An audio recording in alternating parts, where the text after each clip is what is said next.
qu'il faut saluer parce que il répond aux préoccupations des victimes des crimes multiformes qui ont été commis euh, au Burundi depuis spécialement 2015. Le problème, c'est que la décision ne va pas très loin. C'est une décision qui concerne une seule personne, alors qu'en réalité, M. Bunyoni fait partie d'une clique de généraux qui gérait le pouvoir autour du chef de l'État depuis 2005. Il n'a pas commis ces crimes seul. J'aurais aimé voir le nom, d'autres noms sur cette liste, mais malheureusement, la décision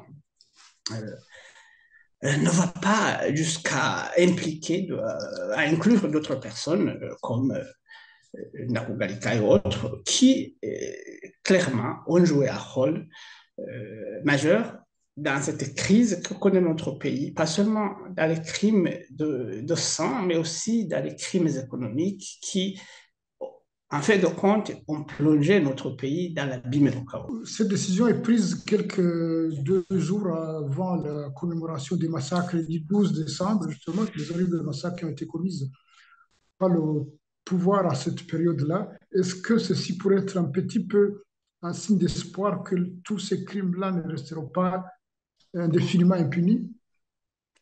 D'abord, c'est un message fort envoyé à ceux qui ont commis les crimes de sang et les crimes économiques dans notre pays et qui continuent d'ailleurs de les commettre. C'est un message fort qui est envoyé, qui leur est envoyé.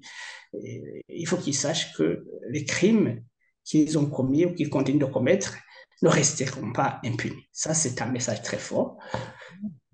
C'est aussi un message clair que même ceux qui ne sont pas sur la liste, peut-être c'est parce qu'ils se cachent derrière les fonctions qu'ils occupent aujourd'hui, que demain, le jour où ils ne seront pas des, au plus haut sommet de l'État, ils peuvent se retrouver sur la liste.